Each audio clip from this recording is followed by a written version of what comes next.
Okay, I've been asked to tell my story, so here goes.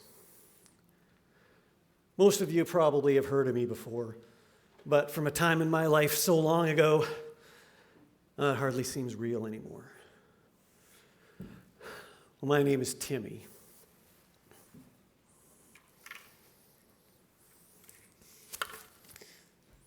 And I'm the little drummer boy from the Christmas song. That song changed everything for me. Before that song dropped, I was a poor boy too. Nobody really cared too much about the pa-rumpa-pum-pum. But afterwards, after I got that nod from Mary, and then he smiled at me. Well, me and my drum. I started getting all kinds of drumming gigs. I was slow at first, a few birthday parties, a wedding here and there, a couple of bar mitzvahs. Pretty soon the ox and lamb caught wind of things, and they wanted a piece of the action. They'd shown earlier that they could keep time pretty well, which I thought was rather unique for a couple of farm animals. So I welcomed them on board, and that's when everything clicked. And we went on tour as a percussionist trio and just started lighting it up. We were riding high, living large, playing sold-out shows every single night. Things were great. Well, that is until one night after a gig when the ox just went completely mental and totally trashed his hotel room. I don't know what they were thinking, booking an ox into a hotel room to begin with. It seemed odd to me, like this was bound to happen. Now, we got into a lot of trouble when the hotel sued us for damages. It didn't help things that the catering demands of the group were an absolute nightmare. Eventually, we broke up over creative differences. Well, back as a solo artist, it was just me and my drum again. And I started thinking that the same old pa-rumpa-pum-pum was feeling a bit old and stale. So I decided to change things up a bit. Nothing major, of course. A little bit of bass kick here and there, or some brushes on a snare for a smooth jazz kind of feel. Just to keep it fresh, I had plans down the road of adding in a bit of an electro swing kind of vibe, or maybe even some dubstep beatboxing. Wasn't meant to be, though. Turns out the fans were resistant to change, or stuck in the past, or whatever you want to call it.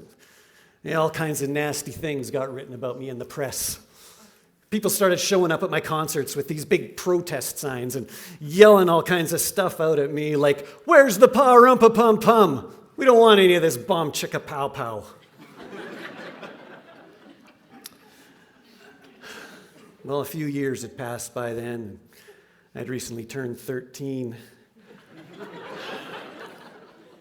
So I decided to shun the spotlight altogether and instead joined the local junior high band. That was a mistake. Musically and personally, it just didn't work for me. Those kids could not keep time the way the ox and the lamb had. And my reputation preceded me, and the paparazzi were relentless. They'd see me out in the schoolyard and you'd just start throwing all kinds of crazy stuff out at me, like, "Hey, Timmy, what were the wise men like? Were there really only 3 of them? Oh, and what's frankincense anyway?" I was shocked. It was like these guys had never heard of Google before. I mean, seriously, frankincense, a hardened aromatic resin from the trunk of the boswellia tree of the genus Berzeraceae. Is that so difficult? And once again, I became mired in controversy when this school bully came up to me in the playground one day, and he was all up in my face with this nonsense of, "Hey, how come you're not in any of the nativity scenes, or even in the Bible? Is your story even true? I think you made the whole thing up." What happened next is kind of a blur. But they tell me I threw the kid to the ground and played pa-rumpa-pum-pum on his face. I'm not proud of that. But he had it coming. Well, that led to a long, drawn-out lawsuit with a media frenzy and lawyers getting involved, asking all kinds of probing questions, like, oh, the wise men wouldn't have arrived for 3 years, right? How could the child possibly have still been a newborn king? Sounds more like a toddler king, if you ask me. And what were an ox and a lamb still doing randomly hanging around after all this time? This just seems way too far-fetched. So what I'd like to do right now is take a couple of minutes, set the record straight, go through the entire timeline with you guys and explain how everything all came together in that one night. Except the court settlement also included a non-disclosure agreement, so yeah, I can't talk about the case. Well, anyway, I spent the next several years trying to recapture the glory days, but it just wasn't the same. I even tried putting the old group back together again, but the lamb was nowhere to be found. After a bit of digging, I discovered he'd been invited over for dinner a few years back and had completely disappeared. Yeah, we feared the worst. But it turns out he'd been arrested selling wool on the black market and spent a couple of years in the state pen.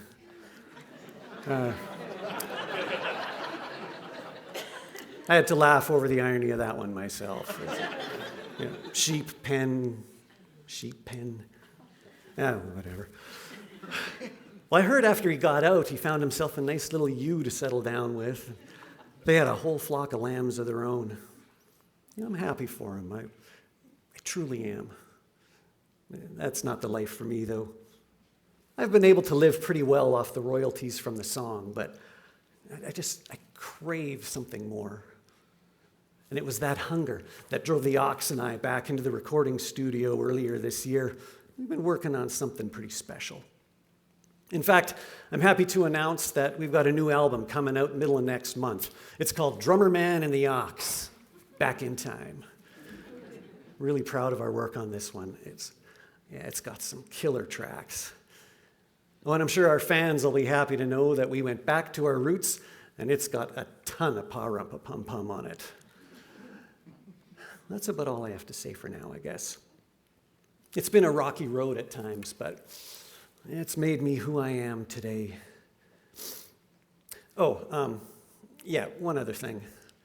There've been a lot of rumors floating around. People keep asking me if I was the one who played drums on Mariah Carey's All I Want for Christmas Is You. I have no comment on that.